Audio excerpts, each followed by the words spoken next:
Bom dia, hoje dia 14 de abril de 2026, terça-feira. Eu espero que você esteja bem e que bem esteja a sua família. Sem muitas delongas, hoje eu não estou irritado mais, tá? Livro de Hebreus. O livro de Hebreus é impressionante, né? Bom, no capítulo 5, versículo 7, falando de Jesus. O qual, nos dias da sua carne, oferecendo com grande clamor e lágrimas, orações e súplicas ao que podia livrar da morte, foi ouvido quanto ao que temia. Ainda que era filho, aprendeu a obediência por aquilo que padeceu. E sendo ele consumado, veio a ser a causa de eterna salvação para todos os que lhe obedecem, chamado por Deus sumo sacerdote, segundo a ordem de Melquisedeque. A Bíblia diz que não há outro nome pelo qual possamos ser salvos. Então, você como eu devemos atentar para isso, né? E ir para a palavra de Deus e ver assim, ó, só aqui em Jesus nós podemos ter a salvação, eterna salvação, para todos os que lhe obedecem. Adianta ficar indo na missa, indo no culto e fazendo isso, aquilo, não. A palavra aqui é um verbo, obedecer. E aqui estamos nós.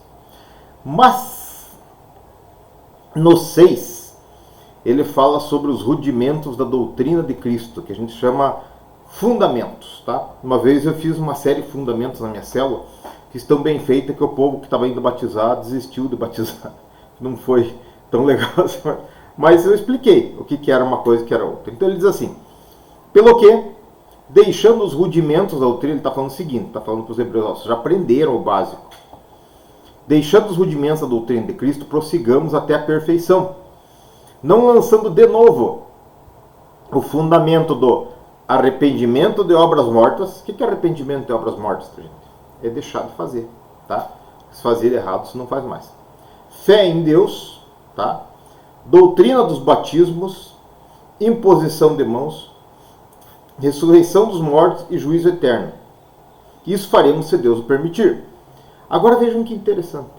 Porque é impossível que os que já uma vez foram iluminados e provaram o dom celestial, se fizeram participantes do Espírito Santo e provaram a boa palavra de Deus e as virtudes do século futuro e recaíram, sejam outra vez renovados para arrependimento.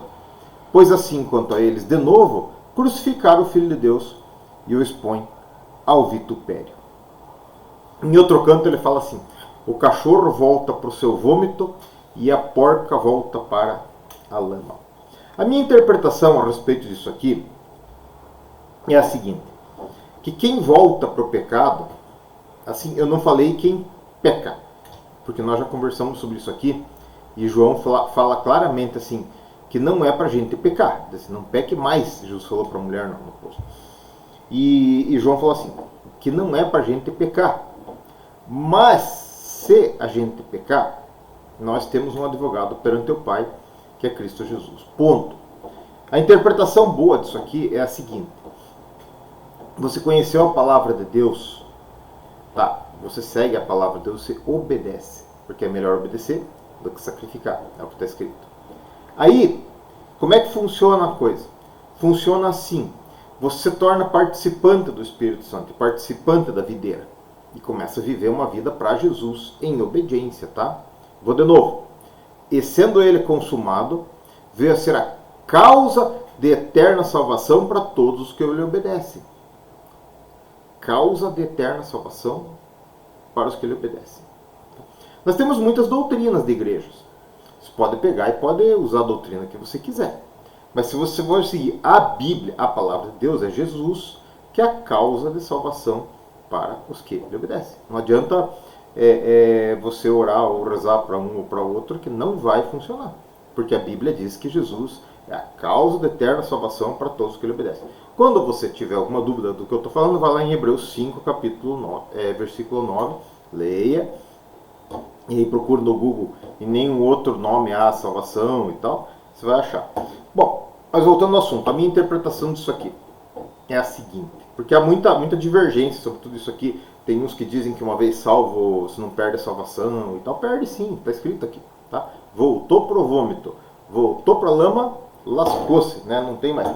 Porque eu penso o seguinte, eu penso que aquele que volta para o pecado, na verdade nunca foi salvo. Nunca experimentou o Espírito Santo. Por quê? Porque quando você passa uma vida inteira lutando contra o pecado, tá? É uma coisa diferente, ainda que você caia uma vez, caia duas, caia três, tá ali, mas está lutando contra o pecado, é uma situação diferente. Você está tentando obedecer, você está obedecendo na maior parte do dia e cai numa coisinha ou outra. A outra coisa é quando você vê uma pessoa que é cara de pau, que vai na igreja, que está com as mãos levantadas lá, mas que está saindo com a mulher do obreiro, está tendo um caso extraconjugal, que nem um pastor esses dias, que a prostituta fez um escândalo no culto porque o pastor não pagou a conta lá. O pastor que se associa com a política e deixa a mentira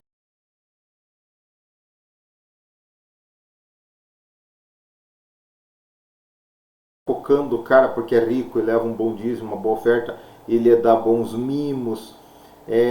Bom, vocês já sabem outras histórias, né? Sabem histórias das igrejas aí, das evangélicas e das católicas, né? Vocês sabem da confusão que o povo faz. Isso é uma pessoa que nunca foi salvo, gente. Que nunca foi salvo. Porque se você experimentou a boa dádiva de Jesus Cristo, você vai tentar fazer a vontade daquele que te salvou. Eu vou ler de novo aqui, ó. Leiam depois isso aqui, vê coisa mais linda, né?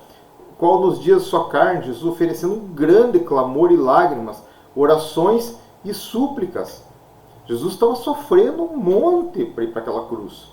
Não era algo que ele estivesse fazendo assim, alegre ali. Ele estava fazendo de bom grado porque ele sabia qual seria o resultado daquilo. Mas ele clamou para Deus, ele sofreu. E ele falou, Pai, por que o Senhor me abandonou aqui? Né? Então é uma coisa terrível. E custou muito, foi muito caro. Que custou para Jesus a sua alma e a minha alma. E isso a gente tem que dar muito valor. Tá? E a gente tem que cuidar para não perder a salvação. Essa é a pérola de grande valor que você e eu um dia achamos e temos que guardar no mais profundo do nosso coração todos os dias de nossas vidas. Amém? Vamos orar?